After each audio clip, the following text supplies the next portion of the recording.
Dear student, tenses की series में हमने कल तक के वीडियोस में देखा कि परफेक्ट टेंस। आइए अब हम आगे चलते हैं कि परफेक्ट कॉन्टिन्यूअस है। तो परफेक्ट कॉन्टिन्यूअस में जो मेन चीज है, form of have plus being plus ING form of main verb. इसको आप विशेष रूप से ध्यान देंगे कि form of have plus being plus ING form of main.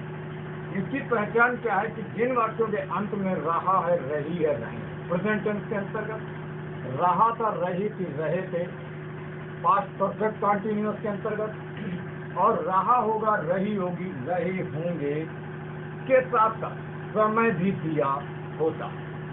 अब हेल्पिंग वर्ब के रूप में अगर जो प्रेजेंट परफेक्ट कॉन्टिन्यूअस टेंस है तो उसके अंतर्गत आप हैव और हैव का यूज करते हो। हैव का प्रयोग सिंगुलर नंबर सब्जेक्ट के साथ और हैव का प्रयोग प्लूरल नंबर सब्जेक्ट के साथ। और यदि पास्ट परफेक्ट कॉन्टिन्यूअस है तो वहाँ पर बोथ टाइम्स ऑफ सब्जेक्ट के साथ सीधे हम हैव का प्रयोग करते हैं।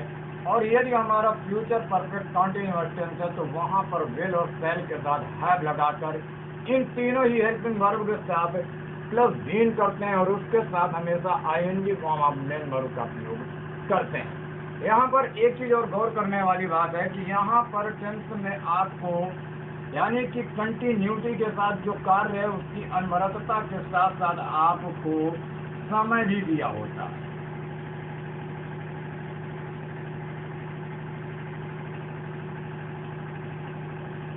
आपको समय भी दिया होता है। तो समय को हम दो प्रकार से काउंट करते हैं। नंबर एक है पॉइंट ऑफ टाइम, जिसको आप निश्चित समय बोलते हो, और नंबर दूसरा है अनिश्चित समय यानी कि पीरियड ऑफ टाइम। तो हमेशा ध्यान रखेंगे कि निश्चित समय के लिए हम सिंस का प्रयोग करते हैं और अनिश्चित समय के लिए फॉर।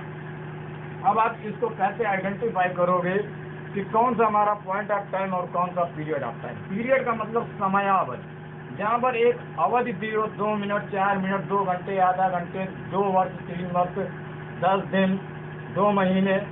पॉइंट ऑफ टाइम की जहाँ हम बात करते हैं, जैसे कोई भी दिन दिया है सोमवार से मंगलवार से, या कोई भी महीना दिया है मई से, जनवरी से, दिसंबर से, सितंबर से, या हमारे दिन के किसी भी भाग को सुबह से, शाम से, दोपहर से, मध्य रात्रि से। या एक चीज और आती है कब से। कब से का मतलब ये किसी पर्टिकुलर पॉइंट ऑफ टाइम को शो कराएगा, जैसे 8 बजे, 8:30 बजे, 8:45 बजे, या कोई भी आपको ईयर देता है, जैसे सन 2020 से, सन 2000 से, सन 1857 से, सन 1995 से, और जैसे जन्म से। ये सभी अगर जो पॉइंट्स आते हैं तो यानी कि ये हमारा पॉइंट ऑफ टाइम हो गया, उसके लिए आप सिंस का प्रयोग करते हो।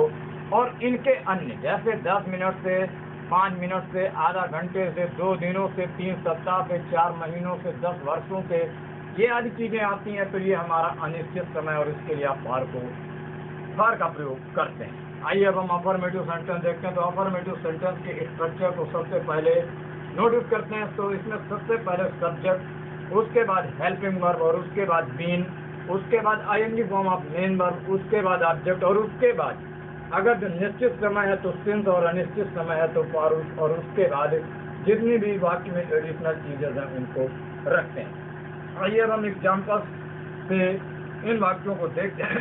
एग्जाम्पल के द्वारा इन टेंसेस को देखते हैं। पहला सेंटेंस है कि कुछ वर्षों से कीमतें बहुत तेजी से बढ़ रही हैं। ये हमारा प्रेजेंट परफेक्ट कॉन्टिन्यूअस है, क्योंकि वाक्य के अंत में रहा है, रही है। तो कीमतें बहुत तेजी से बढ़ रही हैं, यानी कि जो कीमतें, ये हमारा प्लूरल नंबर सब्जेक्ट है, तो इसके लिए हमने हैव बीन का प्रयोग किया है। Prices have been rising up या सोअरिंग वेरी रैपिडली। रैपिडली का मतलब तेजी से, यहाँ पर गति नहीं है, यहाँ पर अवस्था है, तो उसके लिए आप रैपिड का यूज करेंगे, very rapidly for some year. दूसरा सेंटेंस है कि किसान सुबह 7 बजे से खेत जोत रहा है। अब देखिए यहाँ पर सब्जेक्ट हमको मिला किसान, जो कि हमारा सिंगुलर नंबर सब्जेक्ट, और सिंगुलर नंबर सब्जेक्ट के अनुसार यहाँ पर आपने हैज को लगाया हुआ है। तो the farmer has been ploughing, सुबह 7 बजे से, यानी कि ये हमारा निश्चित समय, तो निश्चित समय के लिए आपने सिंस का प्रयोग किया। Since 7 AM। AM का मतलब एंटी मेरिडियन, यानी दोपहर 12 बजे से पहले का समय। अगला सेंटेंस है कि यह लड़का कल से अपने खोए हुए पेन को तलाश या ढूंढ रहा है। तो यहाँ पर ये हमारा पास्ट परफेक्ट कंटिन्यूअस का सेंटेंस है, क्योंकि वाक्य के अंत में रहा था आया है। तो हमने क्या बनाया कि this boy had been looking या सर्चिंग फॉर, इसके लिए लुकिंग फॉर भी लगा सकते हैं और सर्चिंग फॉर भी लगा सकते हैं। हिज लास्ट पेन, लास्ट ये जो है ये आपका पास्ट पार्टिसिपल है, क्योंकि खोया हुआ पेन, जो कि पेन पहले ही खो गया है। His last pen since yesterday. अगला सेंटेंस है कि डांटे जाने पर वह कम से कम 1 घंटे तक रोती रहेगी। अब ये हमारा फ्यूचर रहेगी। तो ऑन बीइंग रिब्यूक्ड या स्कोल्डेड, डांटे जाने पर, यानी कि ये जो फ्रेज है इसको हमने वाक्य में सबसे पहले ही बना दिया है कि ऑन बीइंग रिब्यूक्ड या scolded. She will have been, अब यहाँ पर सी सब्जेक्ट मिला तो इसके अनुसार आपने विल का प्रयोग किया कि she will have been weeping, कम से कम के लिए आपने क्या यूज किया, एट लीस्ट फॉर 1 आवर। अगला सेंटेंस है कि मैं अपनी माता जी की प्रतीक्षा 4 बजे से कर रहा हूँगा। मैं, यहाँ पर सब्जेक्ट मिला मैं, और मैं के लिए आपने हेल्पिंग वर्ब यूज की है।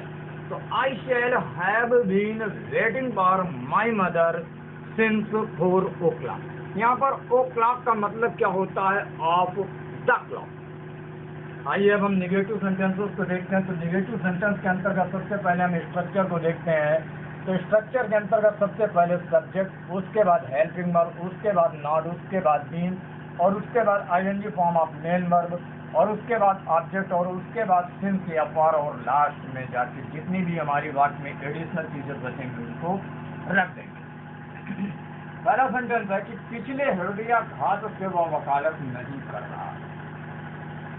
कर रहा है, यानी कि ये हमारा प्रेजेंट परफेक्ट कंटिन्यूअस है और सिंगुलर नंबर सब्जेक्ट है, तो इसके लिए आपने यूज किया है। तो ही हैज, अब नॉट को हम हैज और बीन के बीच में लगाएंगे। तो he has not been practicing law since last heart attack, यानी पिछले हृदयाघात से, यानी कि जो उसका लास्ट हार्ट अटैक हुआ वो किसी पर्टिकुलर डेट को हुआ होगा, इसलिए इसको हम पॉइंट ऑफ टाइम के अंतर्गत रखेंगे। दूसरा सेंटेंस, अब आप बचपन से ही घरेलू कामों में हाथ नहीं बटा रही थी, ये हमारा पास्ट परफेक्ट कंटिन्यूअस, और उसके अनुसार आपने हैड का प्रयोग किया है कि शी हैड नॉट बीन।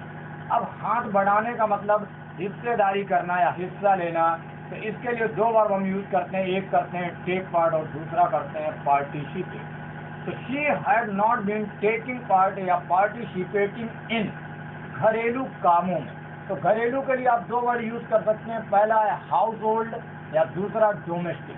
तो house hold, in house hold और डोमेस्टिक वर्क्स सिंस चाइल्डहुड, जिसको चाइल्डहुड जो बचपन है उसको भी हम पॉइंट ऑफ टाइम के अंतर्गत काउंट करते हैं।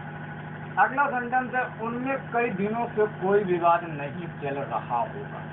अब यहाँ पर हमको सब्जेक्ट मिला कोई विवाद नहीं, तो इसके कोई नहीं के लिए मैंने आपको पहले ही बताया था हम नो का यूज करते हैं या नॉट एनी का यूज करते हैं। तो यहाँ पर हमने सीधे सब्जेक्ट के लिए ही नो डिस्प्यूट ले लिया है कि no dispute will be going on. Going on का मतलब चलना या जारी होना, तो no dispute will be going on among them, उनके बीच। यहाँ पर एक चीज और गौर करने वाली है कि जब 2 के बीच की बात होती है तो वहाँ पर हम बिटवीन का प्रयोग करते हैं, और जब मोर देन 2 होता है तो वहाँ पर हम प्रीपोजिशन एमंग का यूज करते हैं।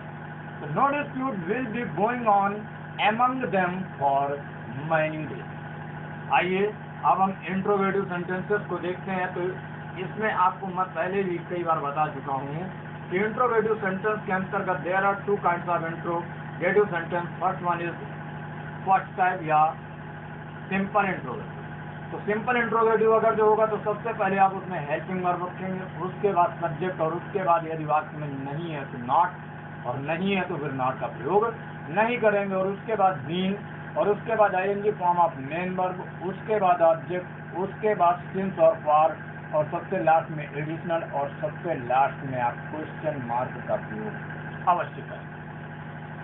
दूसरा आता है हमारा डब्ल्यूएच टाइप क्वेश्चन, या जिसको हम बोलते हैं सेकंड टाइप क्वेश्चन या डबल इंट्रोगेटिव सेंटेंस। तो उसमें सबसे पहले WH वर्ड, उसके बाद हेल्पिंग वर्ब, उसके बाद सब्जेक्ट और उसके बाद नॉट की वही पूर्ववत स्थिति हो जाएगी, उसके बाद बीन, उसके बाद ING form of main verb और उसके बाद ऑब्जेक्ट, उसके बाद समय के लिए सिंस या फॉर का प्रयोग और सबसे लास्ट में एडिशनल और एट लास्ट आप क्वेश्चन मार्क रखेंगे।